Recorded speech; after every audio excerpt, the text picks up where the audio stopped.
নমস্কার সবাইকে। আমি Payel Chakraborty, community health officer of Jhargram, West Bengal, under national health mission. Welcome to my channel nursing classes in Bengali. তো আজকে আমাদের আলোচনার বিষয় হলো 2025 সালে সিএইচও নোটিফিকেশন কি বার হতে চলেছে। তো দেখো, কম বেশি আমরা সবাই জানি যে এখন অলরেডি একটা ওবিসি কেসের মামলা কিন্তু চলছে। তাহলে আজকের এই পরিস্থিতিতে দাঁড়িয়ে এটা কখনোই বলা আমাদের উচিত নয় যে এখনই একটা সিএইচও নোটিফিকেশন বার হয়ে যাবে। কিন্তু হ্যাঁ, সাম্প্রতিক একটা পত্রিকাতে দেখা গেছে যে 747টা ভ্যাকেন্সি কিন্তু সিএইচওর জন্য ফাঁকা আছে। এছাড়াও আরো অন্যান্য ডিস্ট্রিক্টে কিন্তু অনেকগুলো করে সেন্টার ফাঁকা আছে, যেগুলোতে NM, first NM, second NM posted আছেন, কিন্তু সিএইচও পোস্টেড নেই।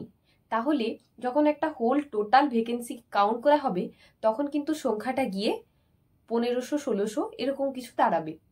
তো সেক্ষেত্রে একটা ভালো খবর যে ভ্যাকেন্সিটা অনেকটা পরিমাণে তোমরা পাবে।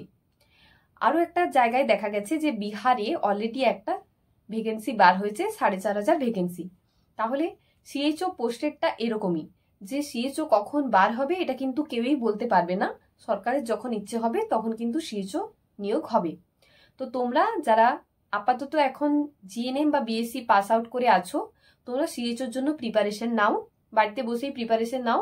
আমার মতে যে সিএইচওর একটা ভ্যাকেন্সি কিন্তু 2025-এর শেষের দিকে, ওবিসি কেস মামলার হিয়ারিং এর পর 2025-এর শেষের দিকে অথবা 2026-এর মার্চ এপ্রিলের মধ্যে একটা নোটিফিকেশন বার হতে পারে। তো সেই আশা নিয়েই সবাই এখন থেকেই পড়া স্টার্ট করো, কারণ এখন যা পরিস্থিতি, গ্রেড 2 কবে বেরোবে আমরা কেউই বলতে পারবো না। সেই তুলনায় সিএইচওর কিন্তু একটা বেরোনোর চান্স অবশ্যই রয়েছে। তোমরা যারা এখন বসে আছো, সময় নষ্ট না করে বাড়িতে প্রিপারেশন নাও। Thank you.